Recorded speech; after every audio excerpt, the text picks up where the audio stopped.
ಪೈಪ್ಗಳು ಇಡಕ್ಕೆ ಬೆಡ್ಡಿಂಗ್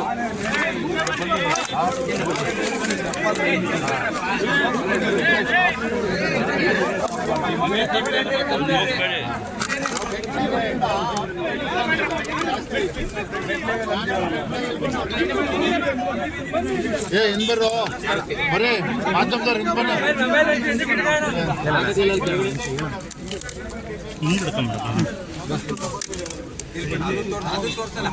ಎಲ್ಲ ಮಾತಾಡಿದ್ದಾರೆ.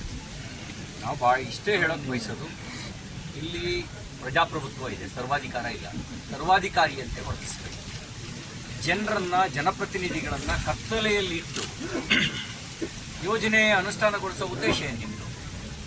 ನೀವು ಸರ್ವಾಧಿಕಾರಿನಾ? ನಮ್ಮ ದೃಷ್ಟಿಯಲ್ಲಿ ಎಲ್ಲರೂ ರೈತರೇ. ಆದರೆ ಆತಂಕದಲ್ಲಿ ಯಾಕಿಡ್ತೀರಿ? ಕತ್ತಲಲ್ಲಿ ಯಾಕಿಡ್ತೀರಿ?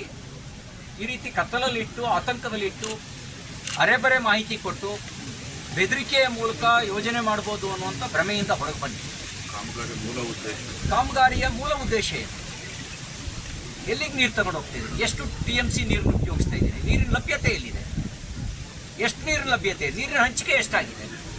ಮೂಲ ಯೋಜನೆ ಏನಿತ್ತು, ಬದಲಾಯಿಸಿದ ಯೋಜನೆ ಏನು? ಈ ಎಲ್ಲ ಆತಂಕ ರೈತರಿಗೆ ಕಾಡ್ತಾ ಇದೆ.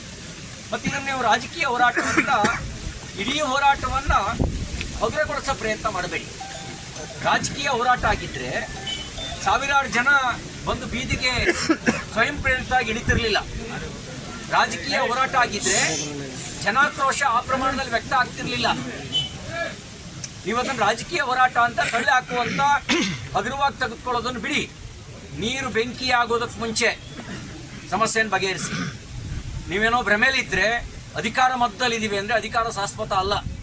ನೆನಪಿರಲಿ, 30 ವರ್ಷದ ಹಿಂದೆ, 32 ವರ್ಷದ ಹಿಂದೆ ಇದೇ ಒಂದು ತುಮಕೂರು ಜಿಲ್ಲೆಯ ರಾಜಕೀಯ ಪರಿವರ್ತನೆ ಕಾರಣ ಆಯಿತು.